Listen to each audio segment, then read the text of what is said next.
Kubler-Ross change curve, emotional response to change, adapted from Elizabeth Kubler-Ross's grief curve. Elizabeth Kubler-Ross first introduced the 5 stages of grief.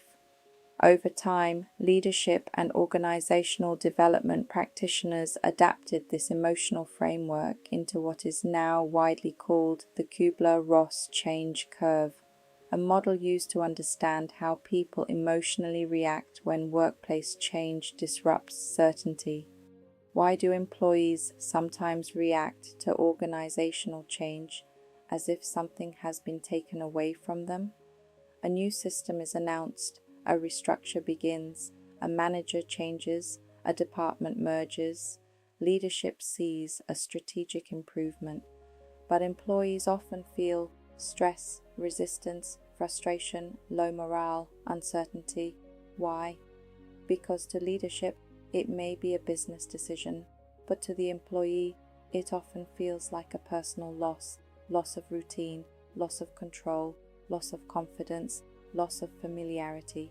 And this is where many leaders misunderstand human behavior.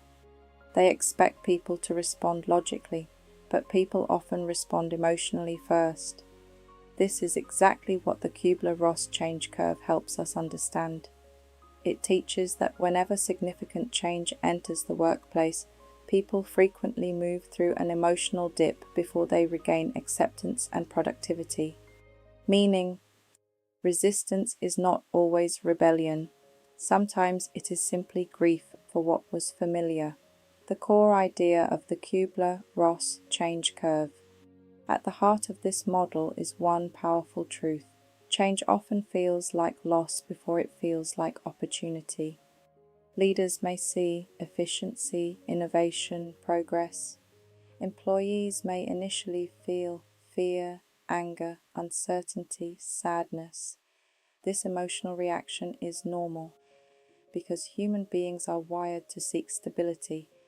When that stability is interrupted, the mind often treats it as threat. The Kubler-Ross change curve maps this emotional journey, not as a rigid, perfect sequence, but as a common pattern leaders can expect and manage with empathy. So, what is the impact? When leaders understand the emotional curve, they stop mislabeling normal human reaction as simple negativity. Stage 1. Denial, shock. The first reaction to change is often shock. This can't be happening. Surely this won't affect me. People mentally resist the reality. They continue behaving as if normality will return. At this point, productivity may still appear stable, but psychologically people are unsettled. Denial protects the mind from immediate disruption. So what is the impact? People cannot engage with change they have not yet internally accepted. Stage 2. Anger, frustration. As the reality sinks in, emotion rises. Why is this happening? Why were we not consulted? Why now? Why do we have to do this? Complaints increase, negativity spreads, blame appears. This is the stage many leaders dislike most, but frustration is often a sign that employees now recognize the change is real. So, what is the impact? Anger often signals that the loss of control is now being felt. Stage 3. Bargaining. Next comes bargaining. People look for ways to keep pieces of the old world. Can we keep the old process for now? Can my team do it differently? Can we delay implementation? This is the mind attempting to negotiate safety, not full acceptance yet, but attempts to soften the disruption. So what is the impact? Bargaining is the human attempt to reduce the pain of change. Stage 4. Depression, low morale. Then comes the emotional dip. Energy falls, motivation falls, confidence falls. People feel tired, disengaged, uncertain. This is often where performance drops, not because employees are lazy, but because psychologically they are processing loss and instability. This is the dangerous leadership point. If leaders misread this as poor attitude only, they may increase pressure instead of support. So what is the impact? Low morale is often a signal that people feel disconnected from the new reality. Stage 5. Acceptance. Eventually, if guided well, people begin to accept this is happening. I need to learn this. Perhaps I can make this work. Curiosity returns. Engagement slowly rises. Resistance softens. People begin testing the new environment rather than fighting it. Acceptance does not mean people love the change. It means they have started to psychologically adapt. So what is the impact?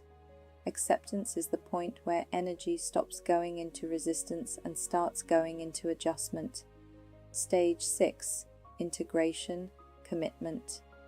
Often added in workplace versions. Modern workplace adaptations often extend the curve further. People not only accept, they begin integrating the new normal. Confidence returns. Performance rises. The change no longer feels foreign, it becomes routine.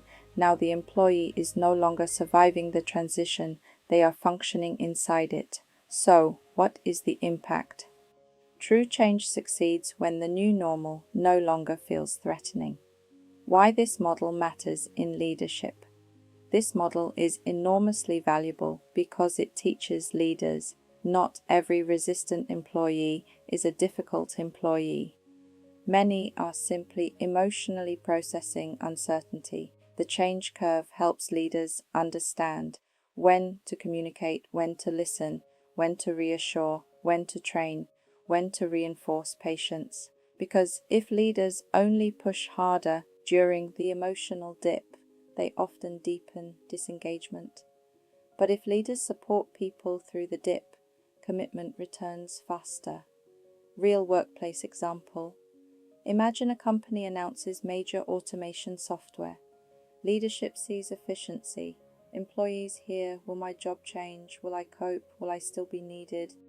Denial appears, then frustration, then low morale. A wise leader recognizes this is not just software training, this is emotional transition. So they provide clear communication, space for concerns, reassurance, gradual training, visible support.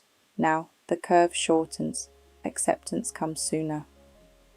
Advantages and limitations of the model. Advantages. Excellent for understanding emotional resistance, highly useful for people.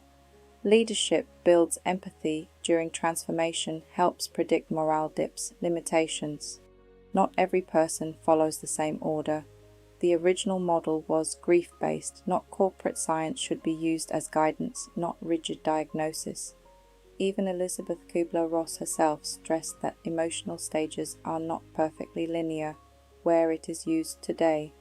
The Kubler-Ross change curve is now widely used in restructures, redundancy management, technology transitions, mergers, leadership changes, culture transformation, because leaders repeatedly find that performance often dips emotionally before it rises operationally. Key lesson. This model teaches a profound leadership truth. When people resist change, they are often mourning certainty. They are not simply resisting a process, they are processing a disruption to control, to familiarity, to confidence. And the leader who understands this leads not only with instruction, but with empathy, because the fastest way through resistance is not always more pressure. Sometimes it is more understanding. So ask yourself, when your team pushes back against change, do you see defiance or do you see emotional transition? Take a moment, pause and reflect. Grab a pen, pencil it down. Denial, anger, bargaining, low morale, acceptance, integration. Then ask, which stage do leaders most often fail to support? I hope this brought value to you, and I'm wishing you abundant success. Take a moment, pause for thought. What would you like to learn and explore next?